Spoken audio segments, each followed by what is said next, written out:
Hey, what's up, everybody? Welcome back to That Triathlon Show, the podcast presented by scientifictriathlon.com.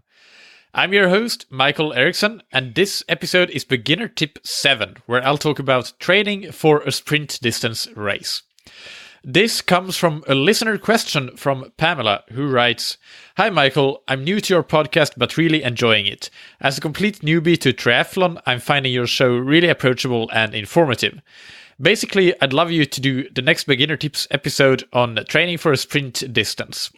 I'm writing a 16-week program for my sister and I to do a triathlon in June and would appreciate advice on distances, volume, frequency, etc. I've spoken to a lot of people and been reading up and am a bit confused. There's a lot of info out there.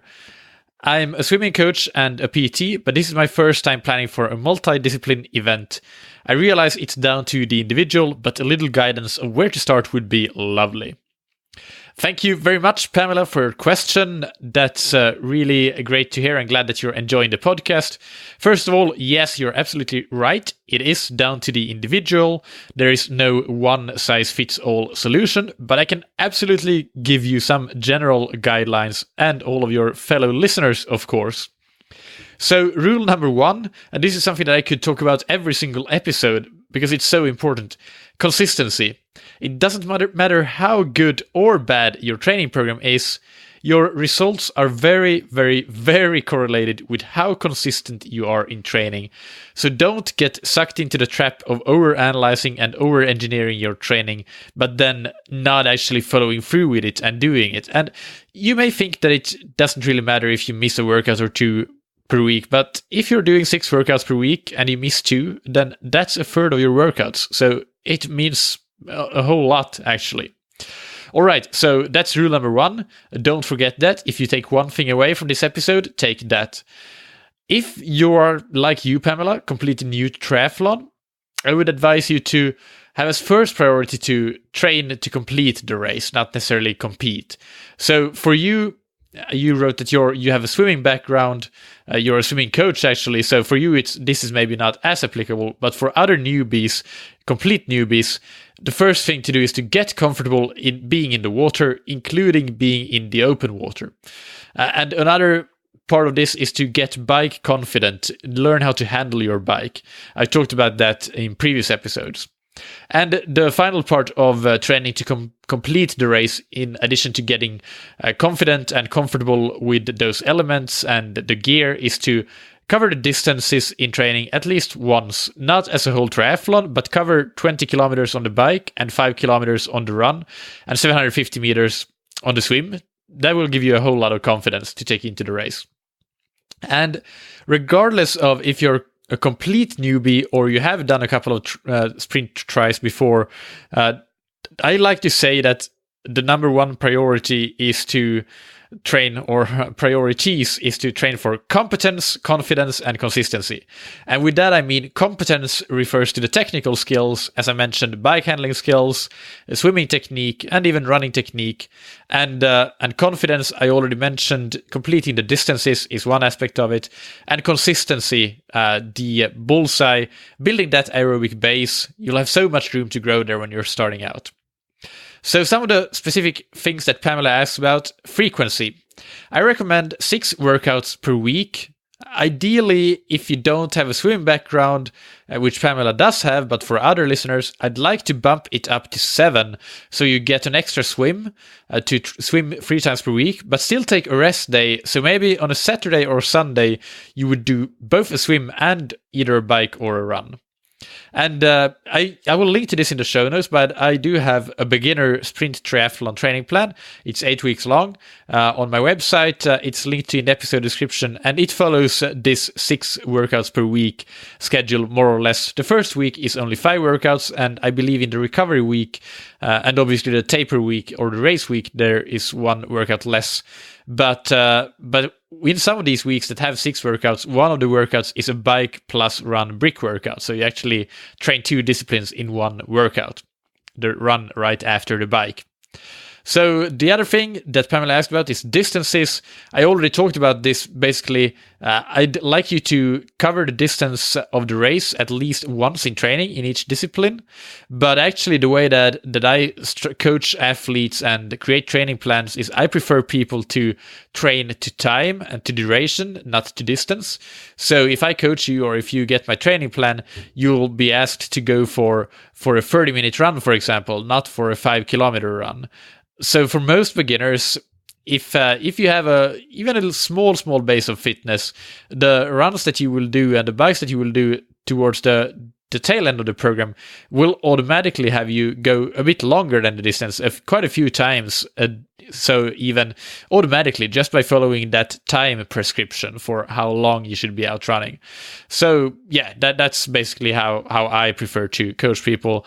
Others I think most coaches use time. There are some that prefer to use distance, but if you are a complete off the couch person and your running, for example, is very, very slow, then the durations may not be enough for you to actually cover the 5K.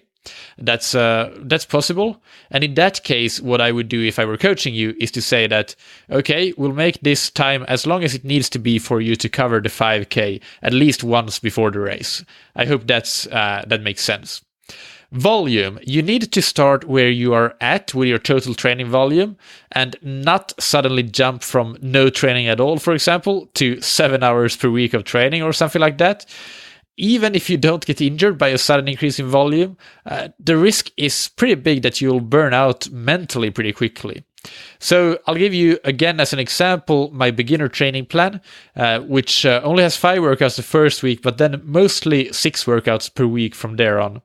And the weekly volume in terms of hours and minutes per week, it starts at 3 hours 15 minutes the first week, then goes up consecutively to 4, 4.5, and then back down to 3:15. So week 4 is recovery week. Then 4:45, 5:15, back down to 3:45, backing off in the 7th week, and then back to 3 in race week. So that's an average of 4 hours of training per week. So as you can see, this is a principle that you should follow as well, a gradual progression, but it's useful to include some lighter recovery weeks in the middle and a small taper, or I shouldn't say in the middle, it depends on how long your program is, regularly. So for example, every 4th week could be an easier week, and a small taper before the race. So this doesn't have to be big for a sprint distance and you're not training that much, but slightly reducing the training volume. And again, how to spend your time on the bike and run and swim. That would be very generic advice, but because it's different depending on what your background is. But if you spend 40% of your time on the bike, 30% on the run, and 30% on the swim, then you have a pretty good distribution. If you're a solid swimmer, like a good swimmer, then you can spend a bit less time maybe on the swim, but generally most people don't, first and foremost, and even so, I mean, it's not at all bad to spend a lot of time on the swim. So that depends on.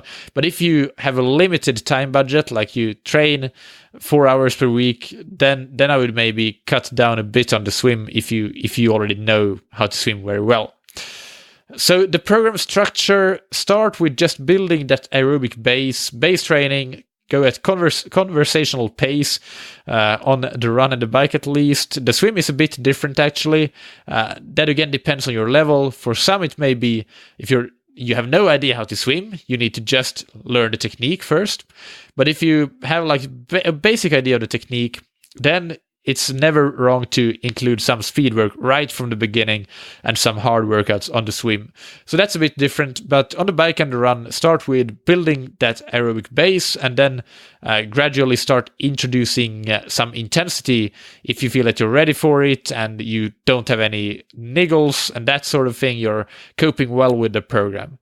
And also, include race-specific work. So include at least a couple open water swims over the course of the program and 2 to 4 bike plus run brick sessions. That's basically it for how I'd advise you to plan your sprint distance race. I hope that you enjoyed this and find this useful. If you have questions for future beginner tip episodes, you can contact me send them to me by emailing me on michael@scientifictriathlon.com. That's Michael with a K, or tweet me on Twitter @SciTriat. Next Friday, on the next beginner tip episode, I'll just pull it out here in my schedule. Oh yes, I will cover training for an Olympic distance triathlon. I didn't remember that, but that's pretty obvious now that I think of it. So in the meantime, train smart, train consistently, and if you're enjoying these episodes, please tell your friends about them, and just spread the word, help me get the word out. Also, if you're interested in that training plan, the beginner sprint distance training plan, check the link that I linked to in the episode description, or go directly to scientifictriathlon.com. You can click right through to training plans and you'll find it pretty easily. All right, that's it. Thank you as always for listening. Keep training smart and keep loving triathlon.